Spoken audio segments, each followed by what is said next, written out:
1802 წელს გაცემული წყალობის წიგნის სოლომონ მეფის დროინდელი გრაგნილი, რომელიც 2 საუკუნეზე მეტია კუტალაძეების ოჯახში ინახება, ხელნაწერთა ეროვნულ ცენტრს გადაეცა. დოკუმენტი შეიცავს საინტერესო ინფორმაციას მე-19 საუკუნის დასაწყისში საქართველოში არსებული ბატონყმური წყობილების შესახებ. დოკუმენტი, რომელიც კობა კუტალაძის წინაპრებს 2 საუკუნის წინ გადასცეს, დღეს უკვე ხელნაწერთა ეროვნული ცენტრის საკუთრებაა. სოლომონ მეორის დროინდელი გრაგნილი ამ ხნის განმავლობაში კუტალაძეების საოჯახო რელიკვია იყო. გადმომცა ჩემმა ბიძის ოჯახმა. მე ამეცა შთამომავლობისთვის როგორც ჩვენამდე მოვიდა და როგორც დღემდე მოაღწია ამ დოკუმენტს.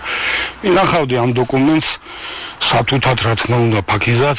ოჯახური რელიკვია მეცნიერებისთვის საინტერესო ისტორიულ წყაროდ იქცა. აქ ურთიერთობა არის წმინდა ფეოდალური. მე-19 საუკუნის დასაწყისია და ჩვენში ეს ურთიერთობა ისევ არის გაბატონებული. ჩვენში უკვე გვიანში შუა საუკუნეებში სტაგნაცია ხდება და ეს ურთიერთობები კიდევ არის შემორჩენილი. დოკუმენტის მიხედვით ზურაბწერეთელი ბერა კუტალაძეს, რომელიც სავარაუდოდ მისი ყმა აზნაური იყო, წყალობის წიგნს აძლევს, რომლის საფუძველზეც მას სავალდებულო გადასახადი უნახევრდება.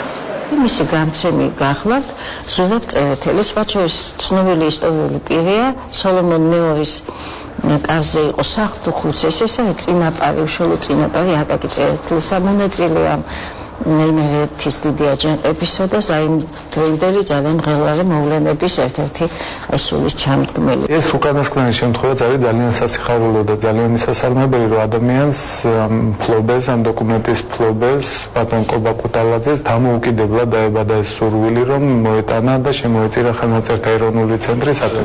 ისტორიული დოკუმენტებისა და გამორჩენილ მოღვაწეთა პირადი არქივების საცავი საქართველოში 1958 წელს სახელმწიფო მუზეუმის ხელნაწერთა განყოფილების ბაზაზე შეიქმნა. კორნელი კეკელიძის სახელობის ხელნაწერთა ეროვნული ცენტრი მუდამ მზად არის გაეცნოს იმ დოკუმენტების ისტორიას, რომლებიც სხვადასხვა ოჯახის არქივში ინახება. ამერიკულ ცენტრ ლანგე